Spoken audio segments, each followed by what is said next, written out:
everybody to the London CTO meetup.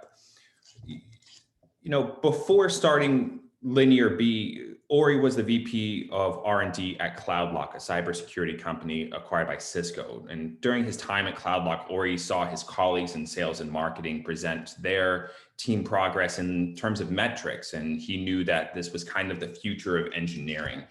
So 2 years ago, Ori and his co-founder, Dan Lyons, founded a company called LinearB. It's a software delivery intelligence platform. And while many companies provide high-level engineering metrics, LinearB is the only company that provides context around those metrics to show where and when things are happening, as well as a team-level automation to help developers become more efficient at the team level. Earlier this year, LinearB took a Series A funding round of $16 million from Battery Ventures, and it was with the idea of expanding their free offering from thousands of teams globally to millions of developers. Ori joins us today to talk about why metrics alone don't improve dev teams and why automation and context coincide with visibility very nicely. So I'm gonna let Ori take it, but again, feel free to chime in, break in and interrupt Ori as he's looking for a nice conversation. Feel free to throw questions in the chat as they come to you. I will break in and then we can continue the conversation towards the end of the presentation as well. So I'm gonna be quiet now and let Ori take it. Thank you, Nico, for the intro. Can you hear me well? Just to do like a quick sanity check. Great. So I'll start and say that I'm speaking from Tel Aviv. And there is a chance, this is what happened yesterday, that there's going to be an alarm in the middle. And then I'm going to need to move to another room because unfortunately we're in sort of like a conflict situation again. So I hope it doesn't happen, but if it is, like, I'll just like, do like a short break and move to another room. I want to focus on, like Nico said, on this topic, why metrics alone don't help improve dev teams, or not enough at least. And like Nico said, like share from my experience and from what we're doing now with the LinearB. So I'll start with a short intro about myself. And again, like Nico said, feel free to stop and ask me a question whenever you want. I keep saying that, I started as a developer and I'm going to finish as a developer too, probably when I'll be in pension. This is what I will want to do. I really love like writing code and building systems. But, I grew and I wanted to make more impact on my team. And then I was a team leader and a director and a VP of engineering. I had two interesting journeys with companies that, I scaled teams from the first couple of engineers until like 70 and 90 people at another place. Eventually now I'm first-time co-founder and CEO of LinearB. And the company I started with my co-founder is to help, people that are going through that same journey. Because this is like the domain that we know and we think we can help solve a major problem there. Now, in parallel to my small journey, things happened in our space in like engineering metrics, and there was progression. If you think about it, when the Agile Manifesto was released, like 2001, I think it was, there was very little visibility to standard metrics and how you measure stuff. So we kind of lived in the dark in terms of like measuring engineering throughput and cadence, etc. But as things progressed, there was a first set of tools that kind of try to attack this problem and say, hey, we can build things that can help. There are some standard metrics, we can start measuring them. The problem with those tools was that they kept the information at the CTO level or the manager level. So their entire mindset of those tools was, hey, if I can create an amazing dashboard for a manager, they can understand what's happening in their organization. And if I'm like really honest, I think the very first version of our product was also a little bit like that. But we really quickly understood that it's not enough because big movements and big shifts in the dev space are happening when they're a little bit more bottom up and they can and the data is unleashed and at the ends of every line manager and every developer. This is why we kind of came up with the concept of software delivery intelligence, and this is what we're going to talk about today. Now, moving on that topic, like I said, we had nothing, but now it's an exciting times to be in this business of software delivery intelligence and engineering metrics, because everybody wants to talk about engineering metrics at this point in time. I'm kind of also bragging in our little podcast. We have an amazing podcast that we're landing great leaders from GitHub, Netflix, Honeycomb, amazing companies. And each of those leaders are sharing their journey and what they're going through and their challenges. I'm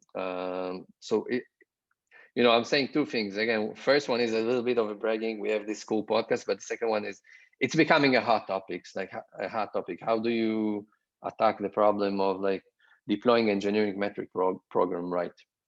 Now, I'm going to share a couple of the things that we've learned, and I'll start with the standard disclaimers that I think that should be said up front. And again, feel free to stop and ask. These are areas usually when people have questions. The first is there are a couple of anti-KPIs of things that we as engineering leaders should be measuring.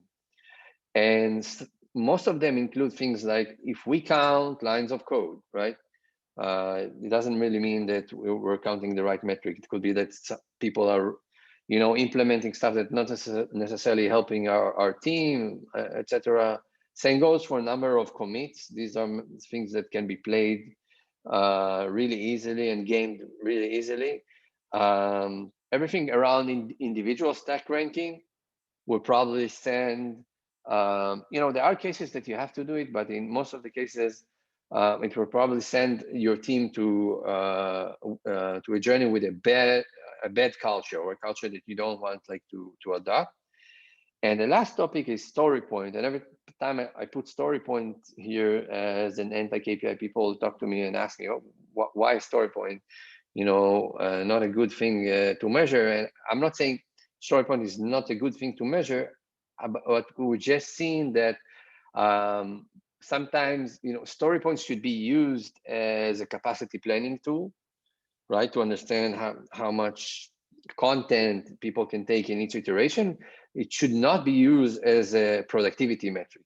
Otherwise, it's achieving the wrong goal, because people again will start gaming them, and this is a super interesting topic that I've been talking about a lot. But this is standard disclaimer number one if you want to roll out a successful engineering metrics program. The second thing, which is actually really interesting, every time, and I have the opportunity to talk to I would say between 2 to 5 engineering leaders every day. And almost in every conversation, I'm hearing, we are different, we are unique. We have a very unique process on how we work, and it's almost like they apologize for that. And I keep saying, it's okay. I almost haven't seen two teams that are working the same. Every organization and every team have their own, there are some, of course, generic principles, but every team have their own journey and have their own things that matter to them. So the concept of a maturity model, right? I am here and now I'm going to improve, and if I get the right training, I get to here, and now I'm going to improve in this metric. Well, it's definitely we want to improve, but it's not always the same journey for everybody. That's disclaimer number 2, and it's very important.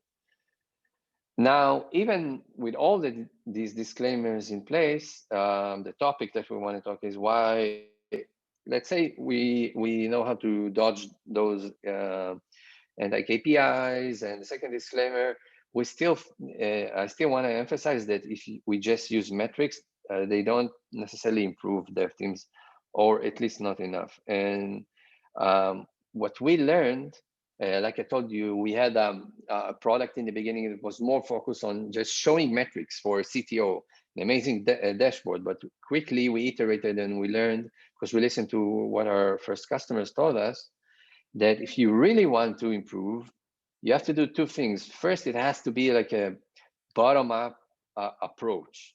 Team leaders should have their dashboards and their KPIs, developers too. That's concept number one. And concept number two is you have to include this concept of three pillars: visibility, context, and workflow. And we're going to talk about them more thoroughly. Visibility is, I'm seeing a metric, I'm seeing a KPI. I'll show an example very soon, but I don't know, let's say we're looking into our pickup time, how fast people are picking up reviews for their peers, right? So if I'm just looking at this KPI, I know where I stand. Usually I will see if something changes for good or for bad, sort of like in a lagging way, 2 weeks after it changed, and I wouldn't get all the explanation of why this metric changed for good or for bad. But the good thing is, if I have visibility, I just went from I don't see anything, I don't know anything about my organization, to now I have visibility. So I already did the first good step. Context is as important, because the data in engineering is very different. So I could have like a story that is being delayed, and it's the most critical one.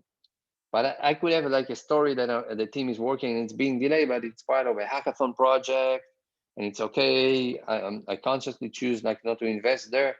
Context will take this number of, hey, you have this amount of delay, and we'll say, and we'll kind of like enrich it. And then now I understand if like, is this a real problem or a real behavior that I want to change? And I'll show an example to make it more clear very soon.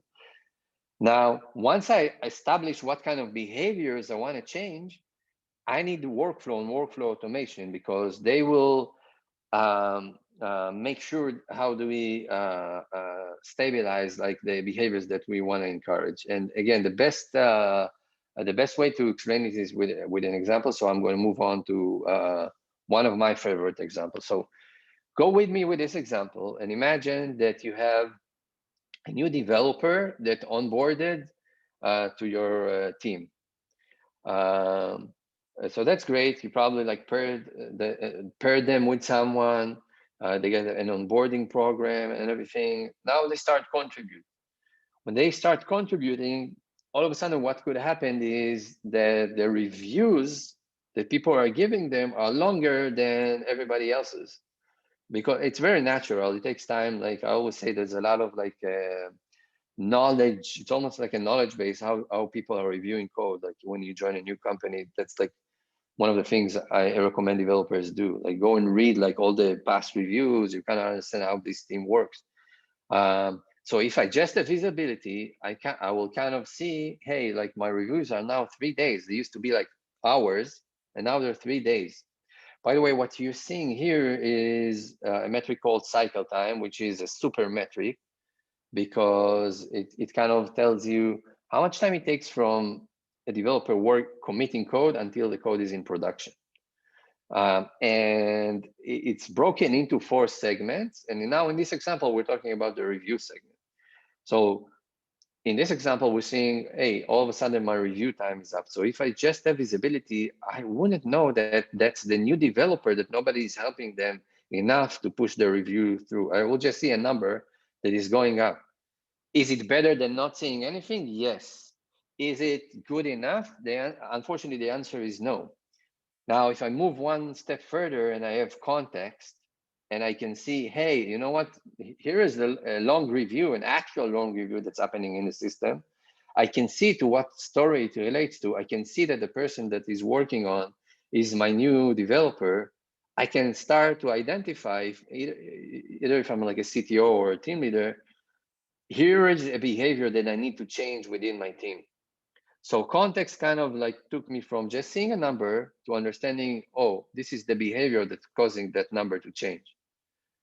Now, if I want to take it one step further with workflow automation, it's even better, because now I can say, okay, great, I understood what the problem is. I want to set up rules for each team. I want to say, if a review takes more than a day, or I don't know, a day and a half, I want a certain set of actions to happen. So I can send an email. I can ask the system to send a Slack notification to the channel and say, hey, can somebody pick up and help like push this review down the dev pipeline? And you can see an example of how it looks once it's triggered. And this is where you actually get improvement, because you went from, okay, I see that I have a metric that I want to improve, I understand the behavior, and I'm deploying a policy that will now establish a better behavior for the team. So this is why, again, visibility, context, and workflow work together very much. And I want to pause here for a second before I move on to see if you have questions, comments, because we do want to keep it conversational.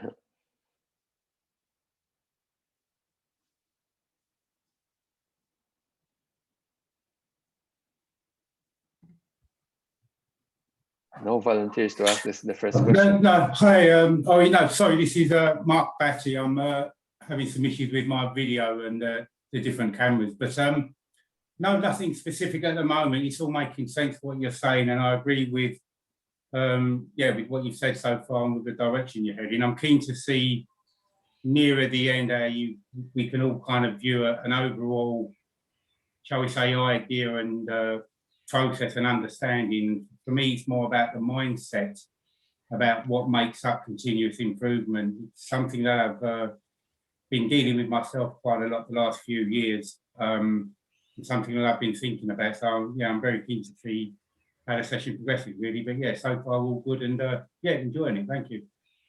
I'd agree with Mark. I think, Ori, I guess what I'm keen to kind of see is actually kind of how what's kind of being presented at kind of the sort of the development level is actually then kind of abstracted for the management level. So that's kind of what I'm keen to kind of see how that looks, because obviously from a day-to-day development standpoint, you know, either presenting at a board meeting or at an exec level, I think actually that we're looking for different things. So it'd be interesting to kind of see how that kind of bubbles up to the kind of the overview. That's great. So you're helping me like aim like part of the conversation. Those are great questions. You can almost start imagining it here, right? Because I'm seeing like a metric, and the developers are actively participating in improving it. Because to be honest, I don't think developers care about, usually junior developers, right? So maybe if I'm senior in a team, I do care, but I don't really care about dashboard most of the time. I do want my pull request to move faster through the dev pipeline. So if we create this win-win mentality, the board numbers now look better, and I'll show you some examples. And also the developers are happy because somebody tells them, hey, your PR is, somebody reviewed your PR, you want to jump on it.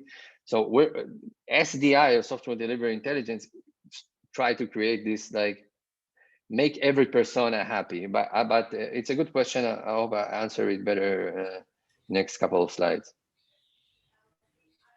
Yeah, no, I think that's good. I think that ultimately, I guess from my experience, I guess developers can feel like they're being kind of put under a bit of a microscope when you kind of, if they feel that basically this information has been kind of being shared. So it's almost as if kind of, you know, reassuring them that actually this information is kind of being kept kind of, you know, in sort of within the development team, but actually there are key things that are kind of a bit bubbled up to the surface to kind of keep that transparency high. So I think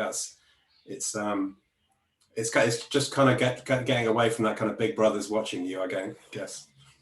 Yeah. So you know what? So I'm gonna go back like 2 slides, and it's a great question. One of the things that I think we should avoid is like stack ranking the developers, and then you kind of like already reduce like the tension of the big brother and we're watching you.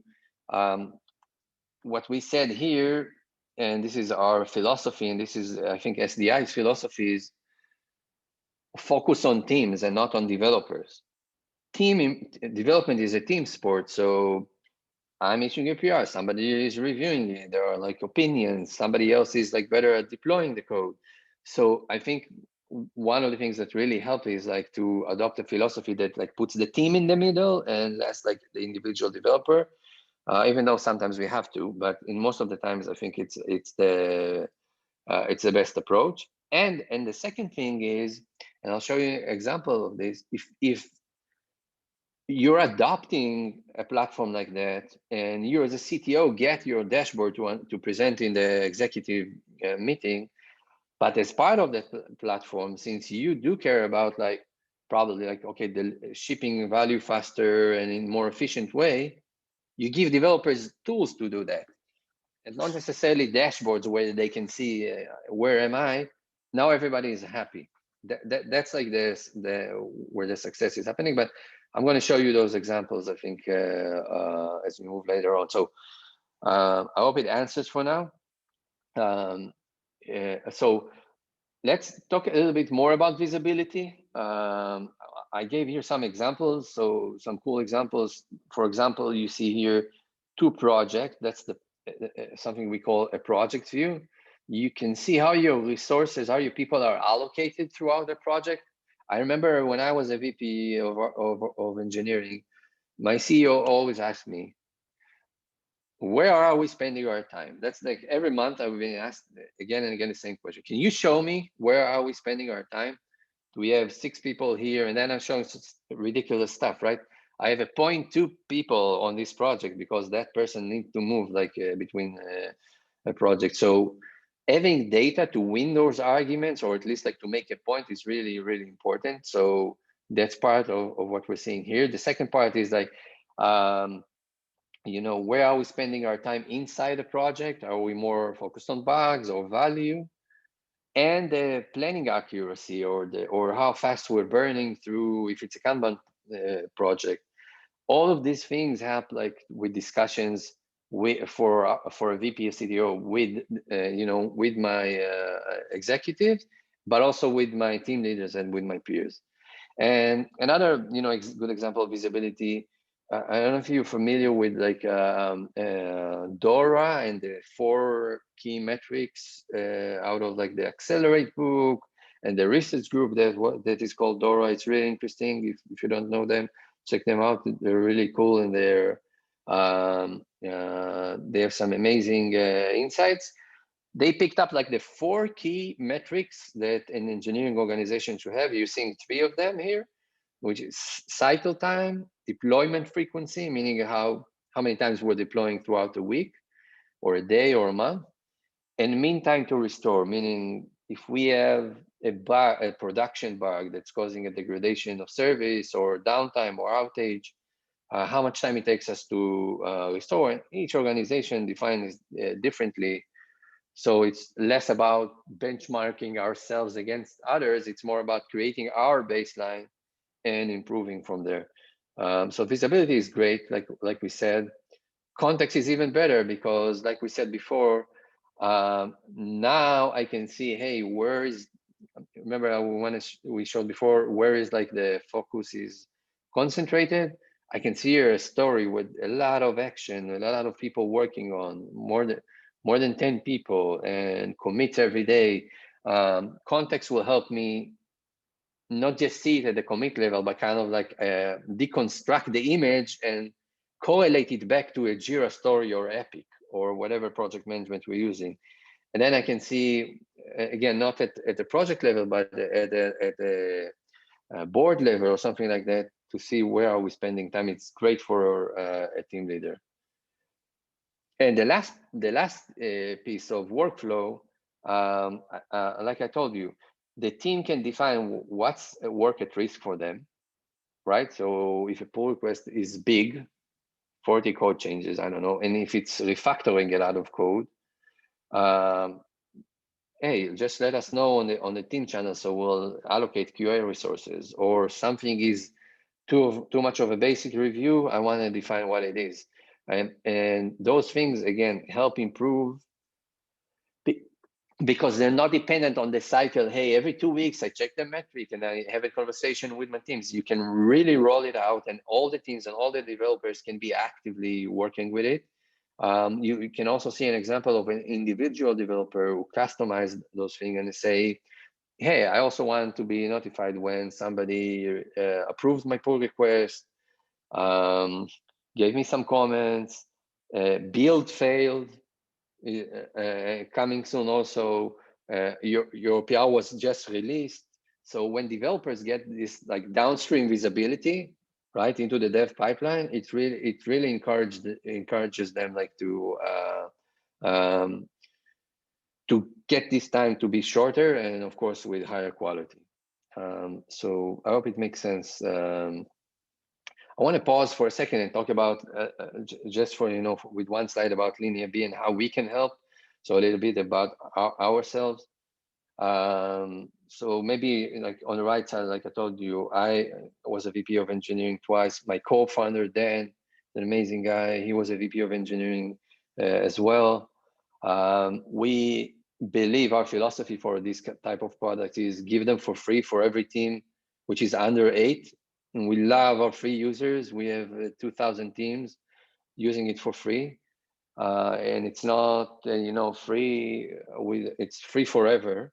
It's not, of course, with all the features, with the full feature set, but it is providing a lot of value. And it created a lot of good momentum for us personally. We just raised like a Series A round, like Nico said. And we have some amazing customers that just, of course, partial list that are working with us. Without diving into somebody specific, I can tell you that it's amazing to get this acknowledgement that startups at their early stage are working with us, that scale-ups that become unicorns after that are working with LinearB, and the enterprise as well. So, and if I can say one thing about our culture, we're like obsessed with customers. Every time there's somebody that thinks there is a beginning of a problem, you see like 3 people from LinearB jumping on them and trying to help them. So that's like a core value of ours. And what we've proved is like 80% of the organization that use LinearB, they see month-to-month improvement in their cycle time reduction. So if my cycle time was 10 days from commit until it's in production, roughly it's now going to be 5 days. And I'll show you more examples on how it can improve even further. I want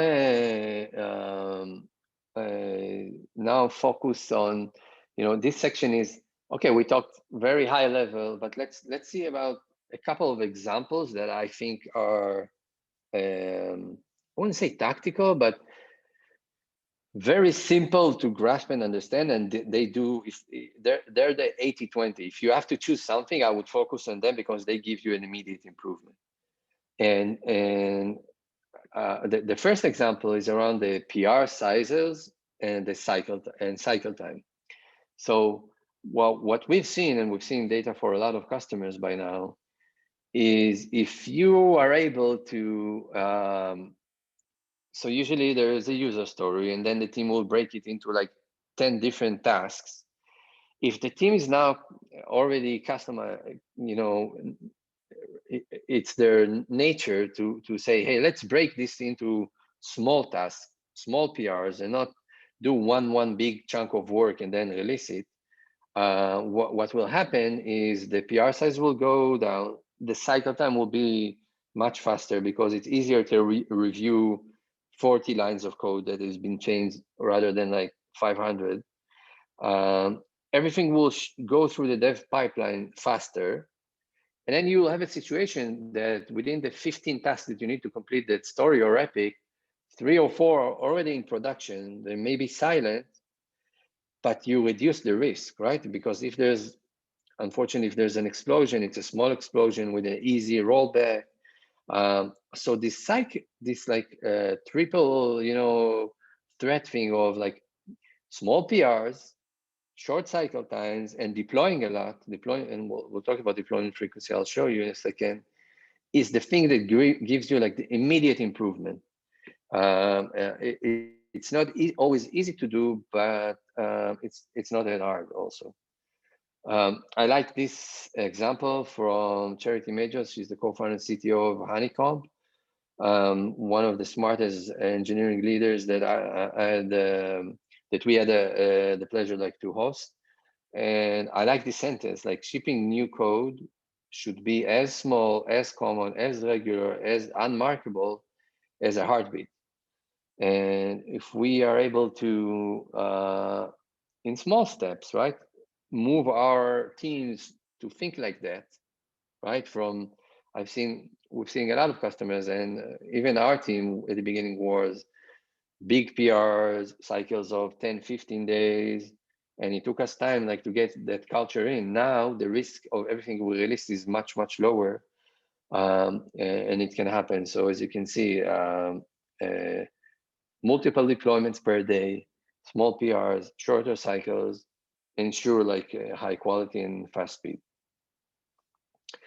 I want to pause here also to see if it makes sense or if you have questions. Yeah, all makes sense so far to me, at least. Ori, yeah, all the things that are familiar and make sense. But yeah, all okay so far. Thanks. Okay. Any other questions, comments? Just one thing you mentioned earlier, actually, that I noted, and I think it's important. It's something that I kind of not obsess about, but something that I've had issues with in the past that I've tried to instill in, developers and teams, because people, human beings by their nature compare themselves. And it's something that people do, and they say, am I better than this person or this group? So what you mentioned about the measurements, about measuring against yourself, I think is one of the key things for any kind of continuous improvement, because you can't compare your team or this developer against another team or another developer in another company. Even the team that you're with now or the department will change over time. So their own measurement metrics against themselves will evolve over time, even within the same company. So I think it's important to keep that in mind, that in the same way that I believe strongly you can't just drag and drop a process or a framework like, Scrum, Kanban. Oh, this company uses it, it's perfect. Let's take that Bible, do it here, everything will be fine. It's not, everything needs to adapt to its own local environment and evolve, at its own pace within reason, but you obviously need to kind of help it to grow and progress. So what you mentioned about measuring against, yourself for your current situation, I think is very important. Just my point of view there, guys. Yeah, I agree 100%. I think it's also very empowering, right? So you don't need to do the competition, of course, between developers and also between teams. But let's say what I've seen in some of our customers, that the first team, it shouldn't be that it's not even like the best teams, and we just said like we're not even comparing them. But the first team that comes and say, okay, I decided, I'm taking an initiative, I'm going to create a baseline for myself. These are the metrics that it's important for me to measure. And I'm not hiding anything here, very transparently. Here are and this is how we're going to improve them. The impact that it does is amazing. It's amazing. Like you would see immediately, like the other teams like say, okay, what is this? How can I, get...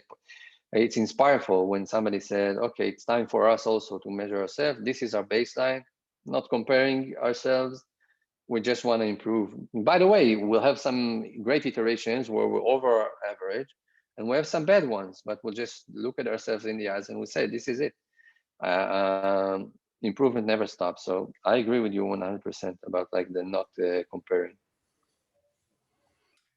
I think just another observation in terms of, obviously every team wants to kind of have a CI/CD pipeline that basically is kind of releasing code all the time, right? But I think that, I guess, sort of on the business side, you've got product owners, you've got other key stakeholders that basically have to have a say. So I think it's not just improving the CI/CD side and actually kind of the development kind of efficiency. It's also a lot about actually kind of backing that into the overall business as well. So making sure that the business is on board with the speed of delivery and actually kind of unblocking any kind of blockers that would be in the way for kind of releasing changes in kind of quite a frequent way. So it's kind of the whole business needs to get on board, not just the development team.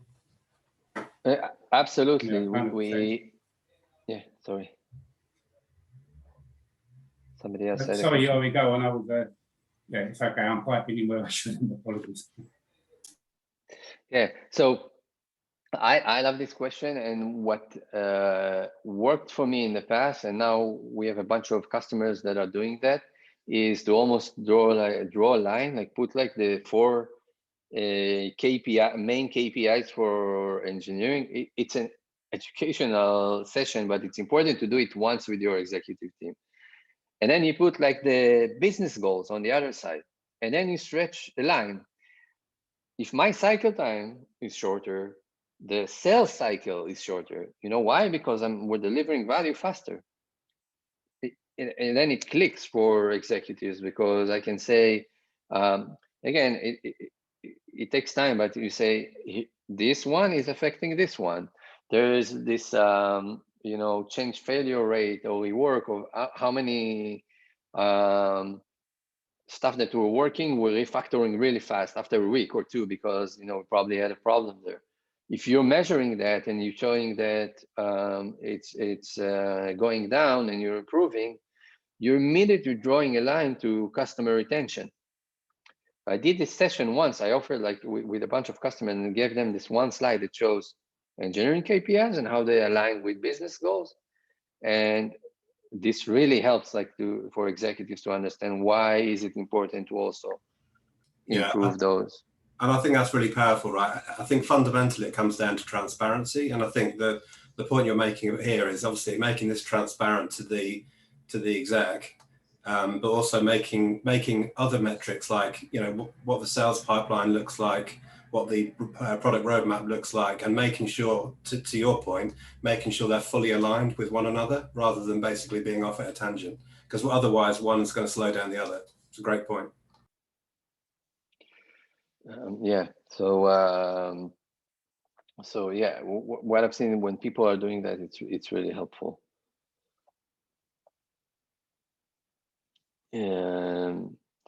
Any other questions before we move? I think we have like the last 2 or 3 slides, but really open to take questions.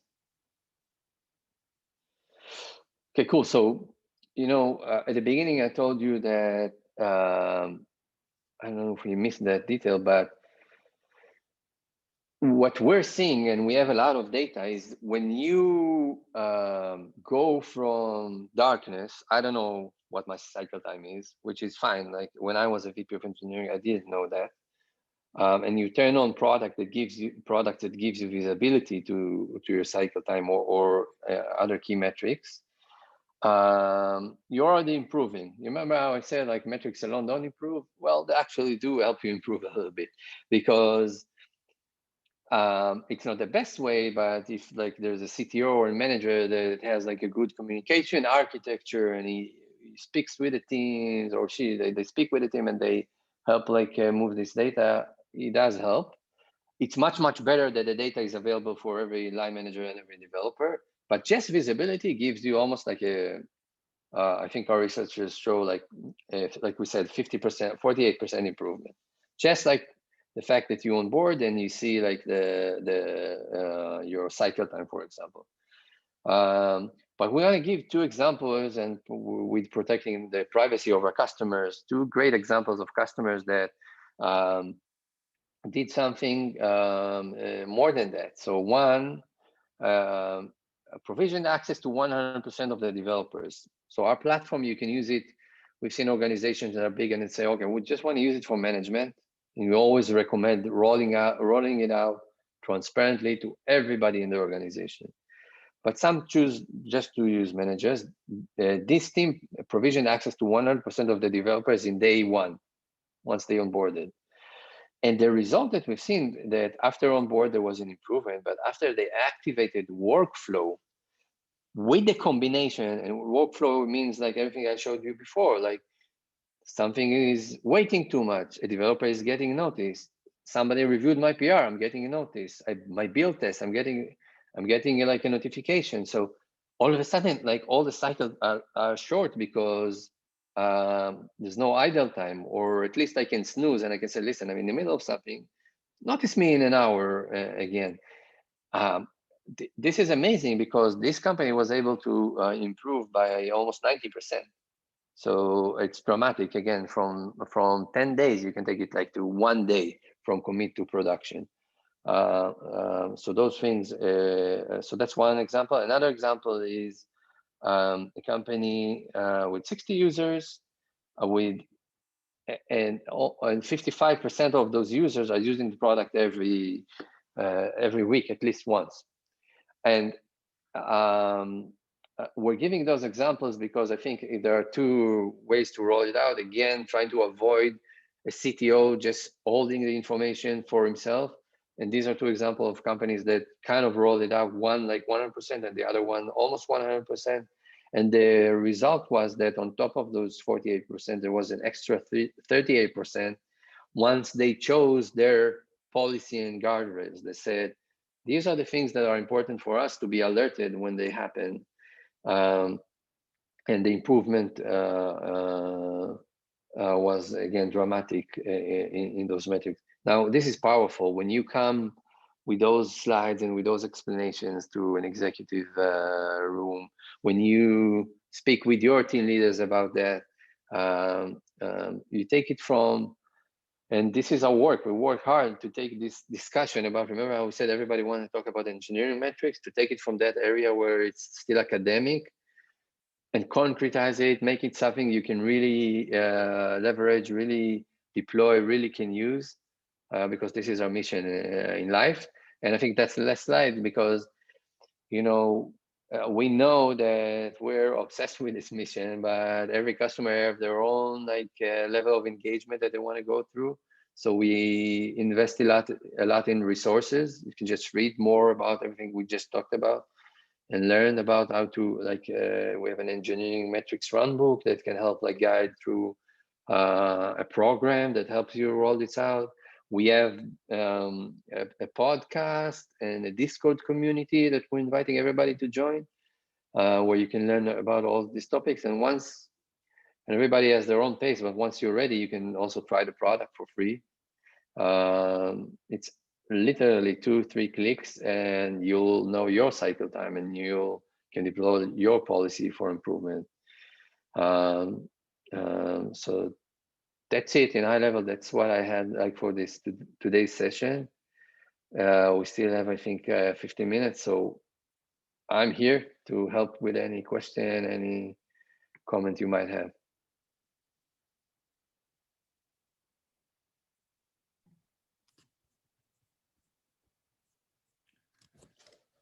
Ori, you talk to a lot of companies who haven't yet started their journey into engineering metrics and maybe even a little cautious about the big brother feel.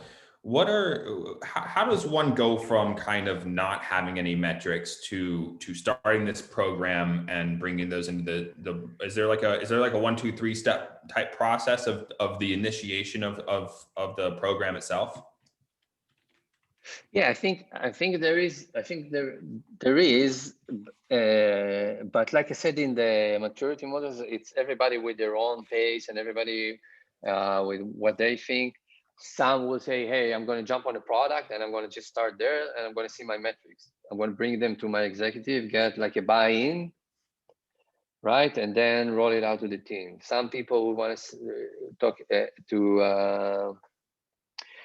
will want to read more resources about it, and then once they're ready, maybe educate first the team and then go and adopt a program.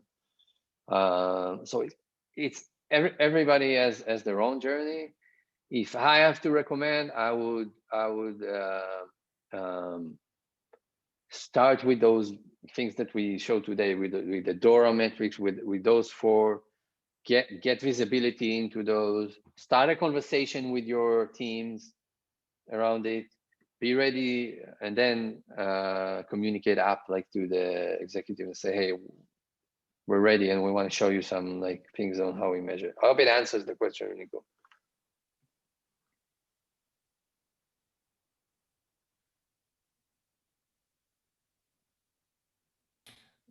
Or when you bring metrics to the executive table for the first time, do you feel that your CEOs in the past or that your colleagues in product or marketing understand the metrics that you're bringing in? How much education do you have to kind of go through in this process?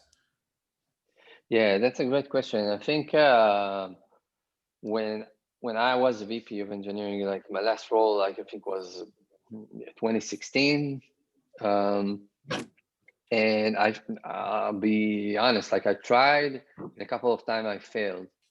My CEO wanted to hear, I always felt that, you know, when the sales, VP of sales kind of talked about the pipeline and the phases there, etc.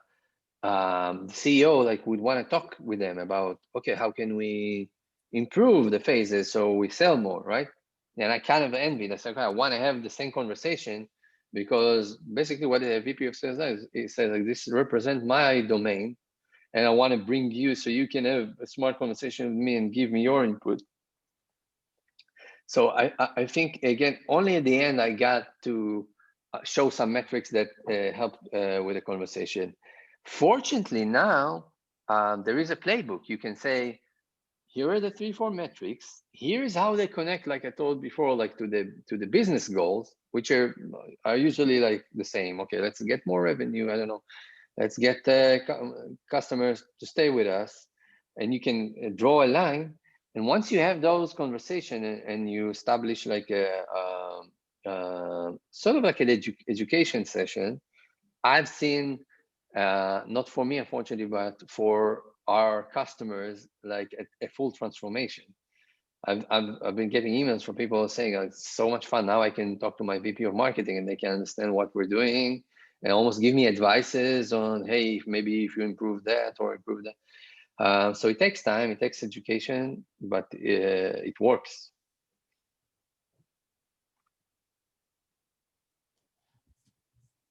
I guess it also kind of depends on the maturity of that CEO and actually kind of what stage business they're at, right? And I guess what their background is. So if they're technically literate or not, or actually kind of are interested in technology, or actually just focused on the product and selling more of that, and effectively all they want to hear from engineering is, when is something shipping, and what's the delivery date? Yeah, I can totally identify with the pain. I experienced this in firsthand. And you're right, there's no magic. Some CEOs are like that and some are like that. But I think, again, if you come and it all depends on the conversation. When it comes, okay, you keep asking me about like when it's featured delivered. I want to take you a little bit into my world. Come with me. I want to show you. Here's the process that needs to happen. But I won't give you all the details. But now I'm going to start giving you visibility to how we're doing in each one of those phases. And again, there's no 100% success, but a lot of the time the magic happens because they now understand better. It's your domain. I think we written a post about translation, because it almost feels like you speak different languages, right?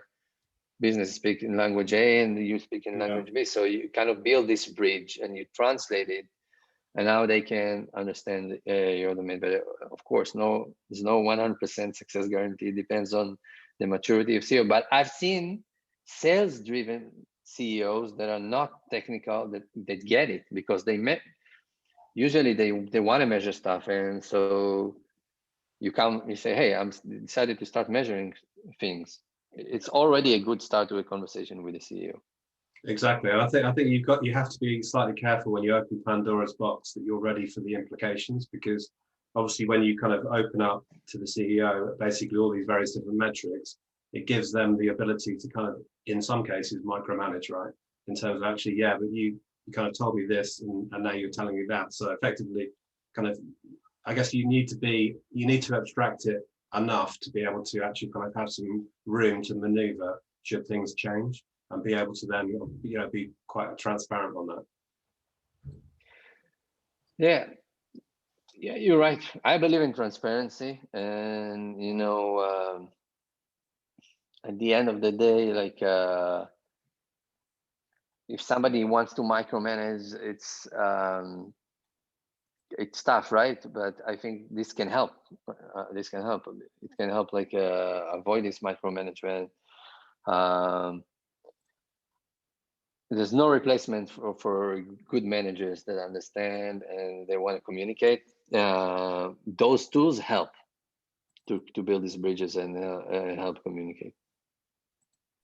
Yeah, I think that's actually a very good point. It's something that I've had issues with more than once. I think there's a couple of things that it kind of relates to something I said at the beginning, because it's, I mean, on the one hand, you know, all of us as former, you know, real low-level technical guys, lots of us, and, you know, we like to think about concrete details and information, the metrics, etc. You know, extremely useful for us.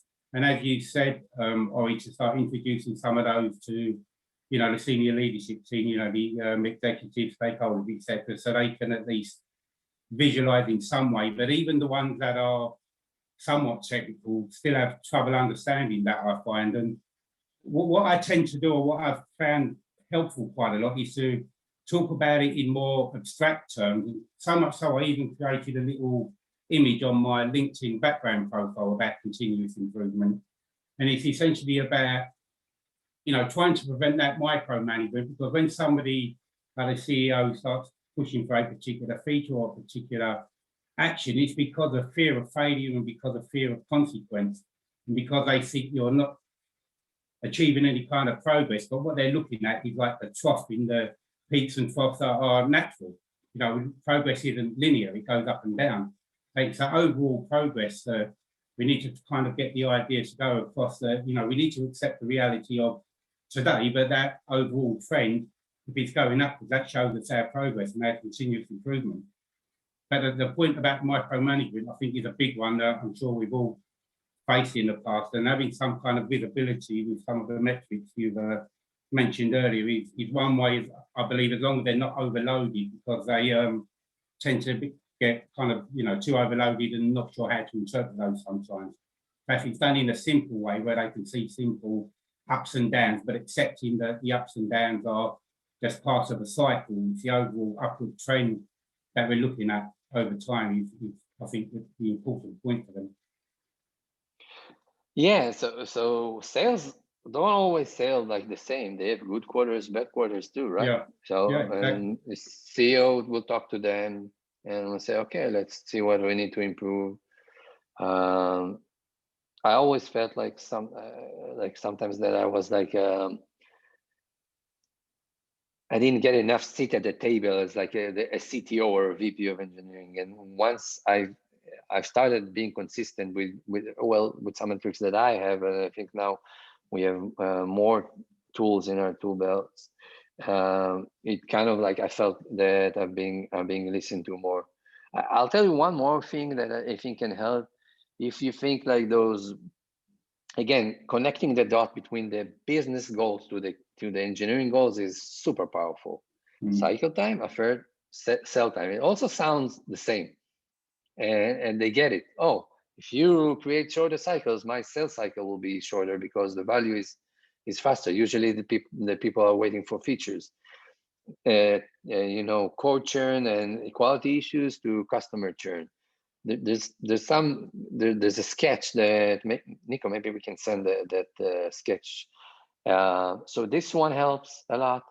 The project view that I show helps a lot because it's the closest like to the business. Like we can show. I've been in situations that my CEO said, "Why are we not moving with this project? When is this moving?" I showed him. You see why? I have 0.2 people working on it. So I have one person that is spread on 5 projects.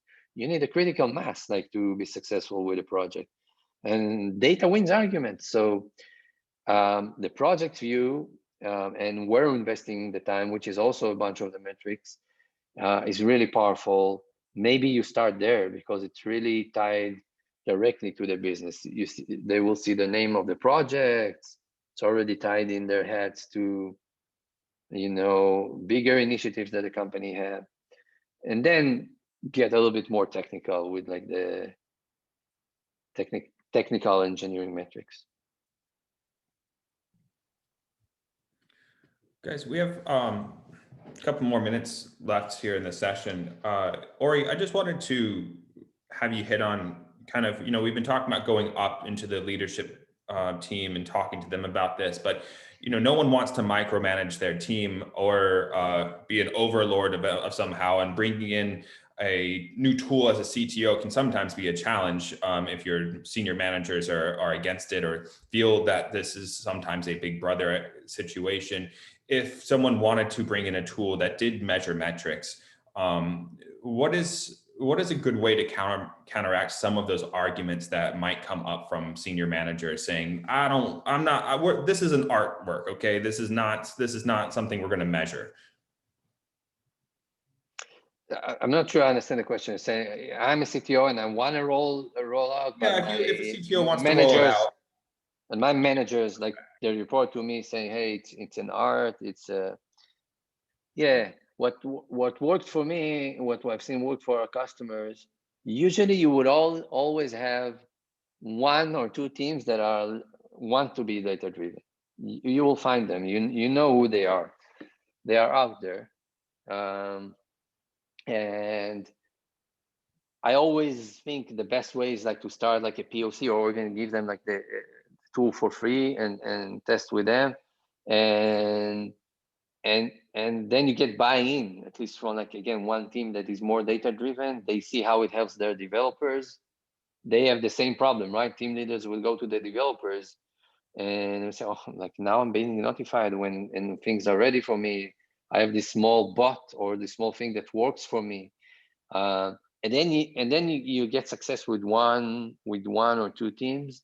That's the best way to go, because then you always have those teams that says, no, it's still an art, it's a form of art. Everything else is being digital, going through the digital transformation.